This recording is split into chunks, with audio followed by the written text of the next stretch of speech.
Hey, welcome back, government class. It is Monday, March 22nd, 2021. Hope you had a wonderful weekend off and are ready to get things back running again. We have an easy day today. 3 things on the agenda. As always, we're going to review last class. We're going to talk about some of those expressed and implied powers that you guys had to look into. Then, we are going to wrap up our non-legislative powers. Now remember, to legislate means to make laws. Congress doesn't only make laws, as we've seen the past 2 classes. However, there's a few more non-legislative powers that are very important that we need to discuss today. You'll have a little bit of reading to do and some more information to send in for me, and that will be your attendance and your assignment. So, without any further ado, let's go ahead and get right into it today. Take a look at our worksheet from last class. All right, ladies and gentlemen, this is the graphic organizer handout that I sent you last class. Man, Thursday of last week. It seems so long ago already. But hopefully you completed this. We're going to go over it very quickly. Expressed powers, we should all know. Expressed, when you express yourself, maybe you expressed yourself by writing something down in a diary, but expressed powers are specifically written in the Constitution. I told you to look at Article 1, Section 8, numbers 1 through 17 to find some examples of expressed powers. Whole lot of them, 17 in fact.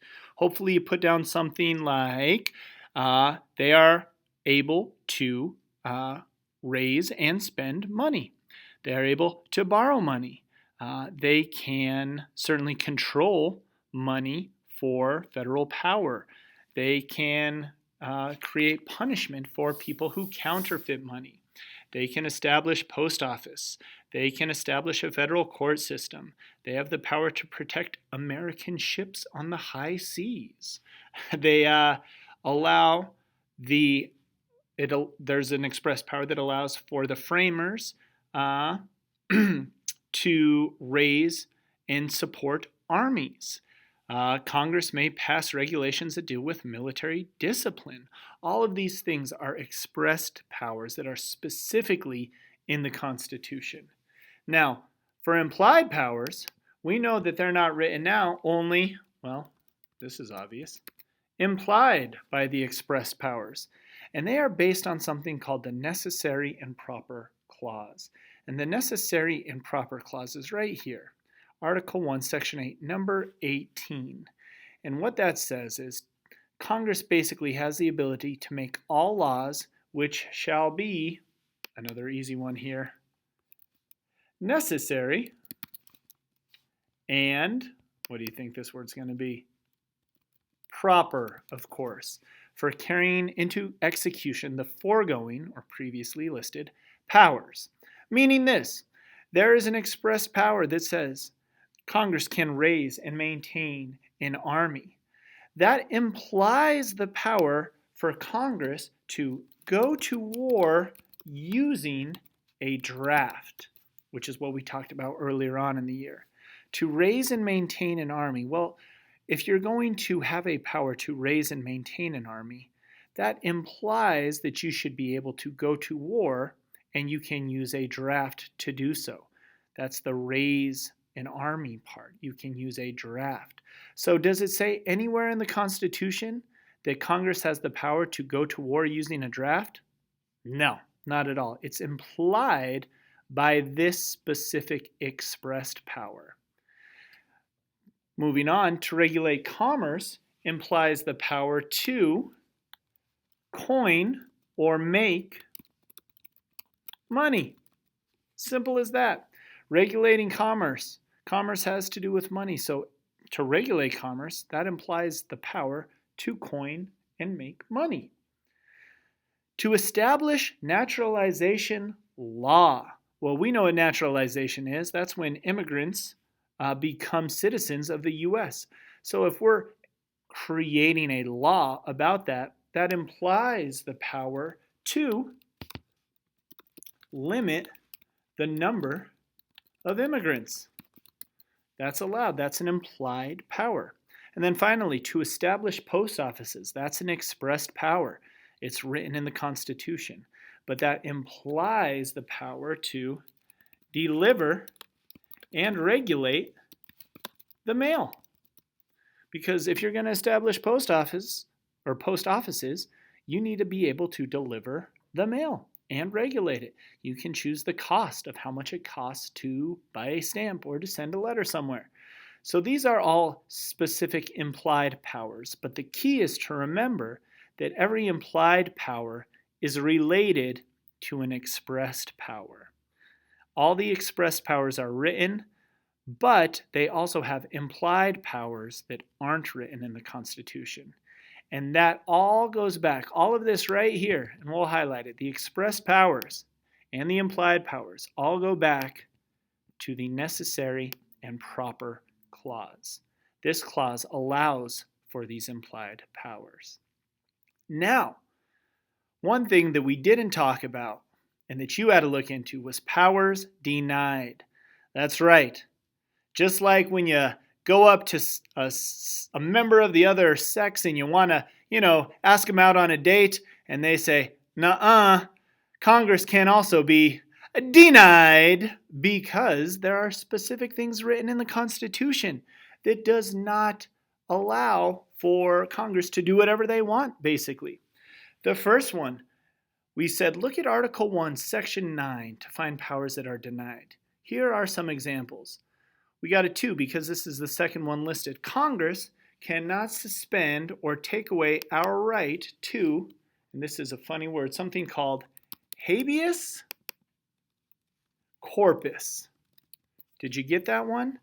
Habeas corpus is basically a court order to the police saying, produce the body, meaning the person who is detained unlawfully.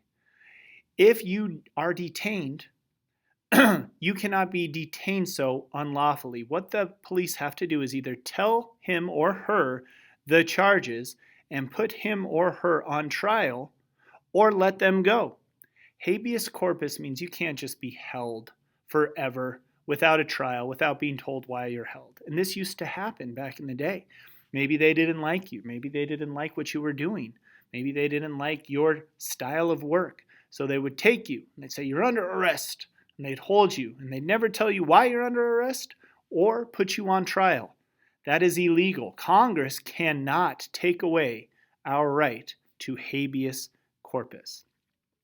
Number 3, Congress can also not pass a bill of attainder or an ex post facto law. Now, what are these? Well, the first one inflicts punishment without a trial. That'd be like if you were arrested for, the murder of somebody in Florida, and they said, hey, we know that you did this, and we're not going to put you on trial. We're just going to put you in jail for life. They can't do that. That would be a bill of attainder. That inflicts punishment without giving the person or the suspect a trial. You have to give them a trial. So Congress cannot pass a bill of attainder. The second one is Latin here. Ex post facto means after the fact. Punishing someone for a crime that was legal at the time they did it. So let's say it's legal to spit your gum out on the sidewalk today. And you spit your gum out on the sidewalk today. Hey, it's legal. It's not against the law. But then tomorrow, Congress passes a law saying, you are not allowed to spit your gum out on the sidewalk. And we know you did that yesterday, so we are going to punish you and put you in jail. Can't do that. That's an ex post facto law. That's punishing you for something you did when it was legal at the time. Even though it's illegal now, it was legal at the time, so you cannot be punished for doing it at that time. And then finally, one thing that Congress cannot do, they cannot put a tax on exported goods. This would hurt American businesses who sell their products overseas. That's what an export is, when we take things from America that we've created or built or cooked or designed here and send them to other countries and sell them to other countries. That's an export. Congress is not allowed to put a tax on those exported goods because it would hurt us Americans who created that business, who, is selling that product overseas. It would hurt us, and we don't want to do that. They can, however, tax imports. So, any kind of goods from other countries, they can put a tax on. And that's to basically limit you or try to deter you from buying goods from other countries and instead buy them from American companies. That is it. That's all you had to do. Hopefully you got most of those right. If you want to go back and redo it to get some extra points, that is completely fine. These are the answers. Hopefully you have a better understanding now of delegated powers, or I guess I should say expressed or implied powers. Now let's go ahead and take a look at what you guys are going to be doing today. All right, today you guys are going to be looking at a handout just like this. It's in your email already, and it's going to require a little bit of reading on your behalf. As you can see here in the directions, please read Chapter 6, Section 1, the non-legislative powers in your textbook. However, it does go on into the next section as well. So right here, this is the important part. I want you to read pages 163 to 169. And then complete the following with notes on each subsection. So what that means is, right here in our big middle of the graphic organizer, we have non-legislative powers. Everything that's connected to this is a non-legislative power of Congress. Impeachment is one. Constitutional amendments, which we've talked about in the past, hint, hint, is one. Electoral duties, electing things or people, that is one. Investigatory power. We've kind of spoken about this a little bit. That's one. And then executive powers, talking about stuff with the executive branch, the president, confirmation, treaties, so on and so forth. This is all Senate related. That's why it says Senate. This is another example of non-legislative powers.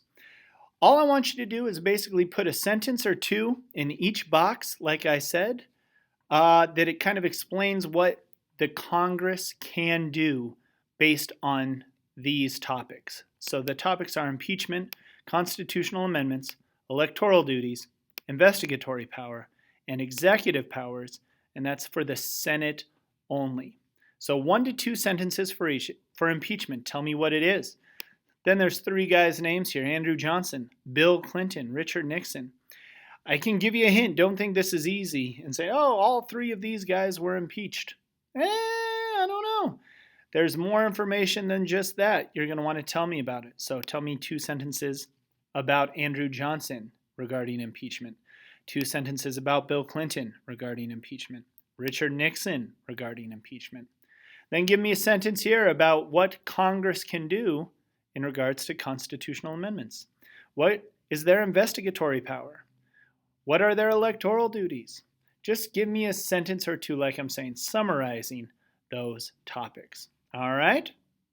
There you have it, ladies and gentlemen. That's it. That's all you got to do. So for today's assignment, and we'll double it up as attendance, read pages 163 through 169. I'll put them up on the video right as I am done talking. And complete the non-legislative powers graphic organizer that is in your email right now. Send it back to me so that I can grade it. Get it to me today. All right? As always, I'll even send you the pictures of the reading because I know sometimes it's hard to see on this screen. That is it. Hope you guys have a wonderful rest of your Monday. Look forward to seeing you on Wednesday. Take care.